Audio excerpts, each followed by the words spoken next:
Tyrese, your mom says that your parents knew that you would be an NBA player when you were 5 years old. Maxey on the drive and punch. Wow, he elevated.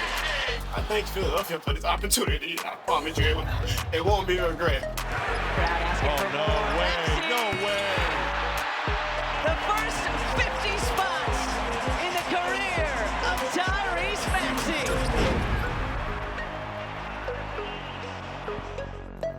It has been a career year for Tyrese Maxey. He said that he hopes that Philadelphia doesn't regret picking him.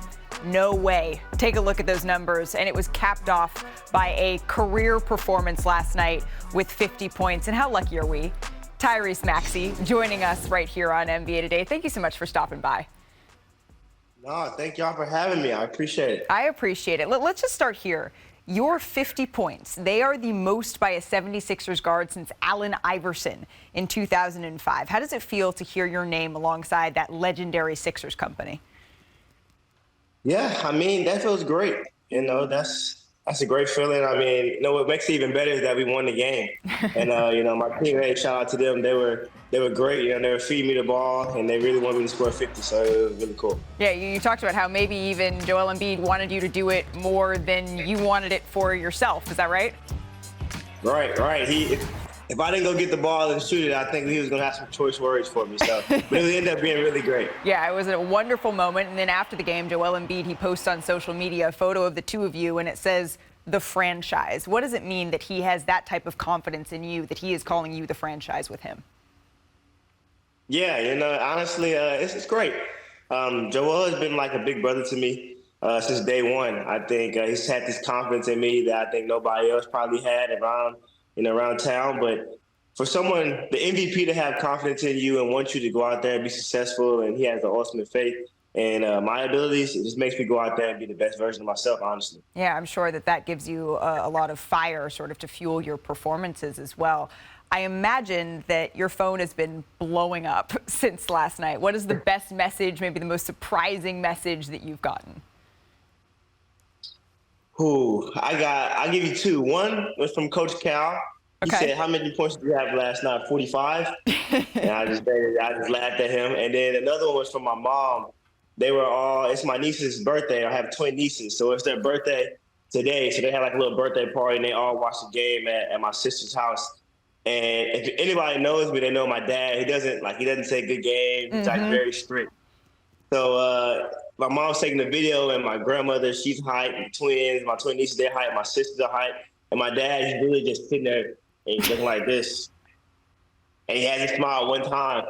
And I'm like, this man's amazing. But I mean, honestly, it's because he believes in me. He knows that he expects it of me. You know, I work extremely hard every single day. Whether it's summertime, whether it's in-season time. So, you know, I love them, and I appreciate their support. Man, that reminds me of my dad. If 50 doesn't crack him, what's going to? Nothing. Absolutely nothing. I feel that. I'm having flashbacks to my childhood. I'm not sure that there's anything that I could do that could get it away from the crossed arms here, including, I mean, you were Eastern Conference Player of the Week, right out of the gate. How many guards in the NBA, we were playing this game in the newsroom earlier, I don't think there are many, are playing at a higher level than you are right now? I don't know. I'm not, I try not to worry about that. We got to play against another high-level guard again tomorrow in Tyrese.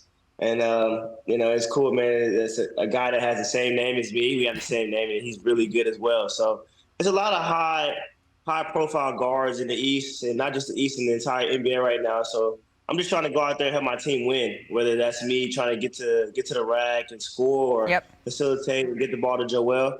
So, I mean, it's really good right now. We're rolling right now. Coach staff done a really good job of implementing the plan, and we're trying to execute it. You guys are absolutely rolling, and I'll admit it. I had questions about how quickly you all would be able to gel after what happened earlier in the season, the departure of James Harden. What has opened up for you since then?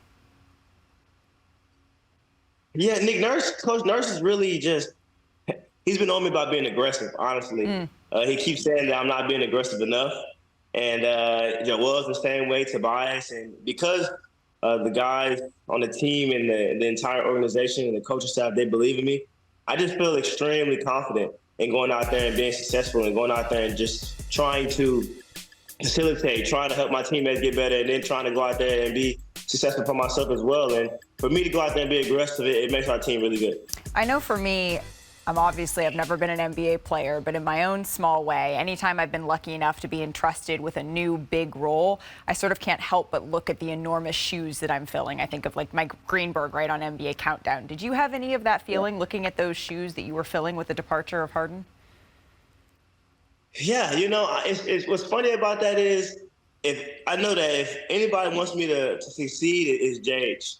And that's because he's like a big brother to me. When he came in, he tried to teach me everything that he learned and everything that he went through. So I'm just trying my hardest, man. I'm not trying to be James because there is only one James Harden.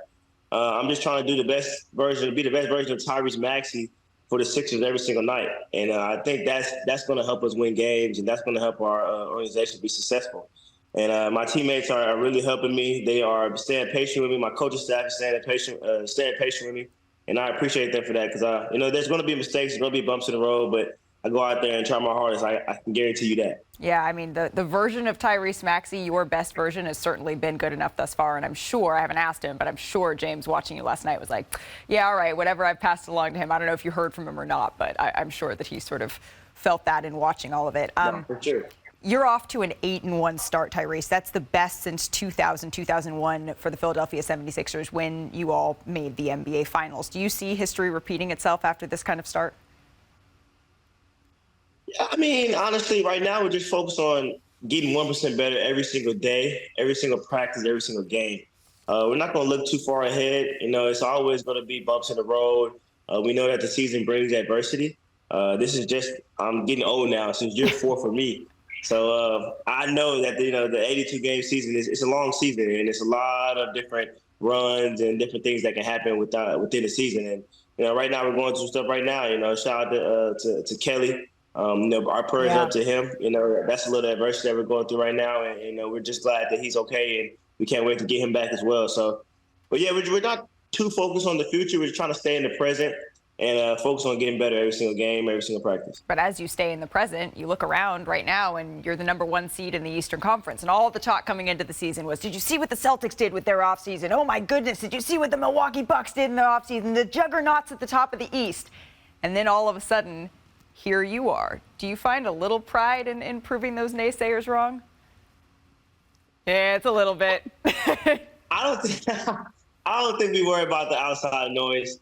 But Joel made a great point. I mean, we have the reigning MVP on our team. And he said something like, whenever he's on the team, he feels like we have an opportunity to win. We have a lot of guys on the team, coaching staff, that is out to prove something, you know what I mean? And Joel is one of them. Tobias has been really great. Melt has been good. Batum and the guys that we got back from the trade have been awesome as well. So the list goes on and on. So honestly, we're just focused on ourselves, honestly. We're not really too focused on what everybody else is doing around the league. As long as we take care of home, then we'll be okay. You have another big test on Wednesday against the Boston Celtics on ESPN. What could a win in that game, a team you've already beaten, what statement could that make about this team? Nick Nurse said something after we played them the first time that was pretty enlightening. He said that everybody wants to know if it's for real. And he said, win, lose, or draw, we're serious. And, he's kind of implemented that since day one, since he got there. And training camp for us was very serious. And every single day that we come in, guys are taking every single drill, every single film session, every single workout. Guys, that are playing are extremely serious out there on the court. And we have a goal in mind, and we go out there and we compete every single night. Let's end here, Tyrese. You have endeared yourself to the city of Philadelphia with your play on the floor. We heard what you said coming into this segment about how you just wanted to make both the city and the franchise proud that they took you. You had your annual turkey drive last weekend. Why is it so important for you to pour yourself into Philly, both on and off the floor? Yeah, Philly is like my second home now. It's been great, honestly. I feel like the fans and the people here have embraced me with open arms, and I really do appreciate that. But we have a lot in common, honestly. Like, I feel like I worked for everything that I have accomplished, like where I am today, how I got to the University of Kentucky, how I was able to become a McDonald's All-American. I had to work for those things. I had to go grind to get my name out there. And I feel like the Philly fans, they really have to grind to get their ticket. They have to grind their way out of life. And that's where the connection comes in at. And the turkey drive is extremely important to me. The turkey drive, all the stuff that we do at the foundation, shout out to my mom, shout out to my uncle. They do a really good job of the stuff that I bring to them, and they kind of bring it to light. But that was something that my grandmother once told me before she passed away. She was asking me if I was able to have the platform and, make it to the NBA and have the platform to give back and make sure that I can make families happy, that I need to do that. And I try to honor her by doing that every single time, every single chance that I get. That's a beautiful thing that you're doing. Tyrese Maxey, thank you so much for spending a little bit of time with us here on NBA Today. Thank you all for having me. Have a great day. You too. Good luck with the twists. Appreciate that. I'm going to need it.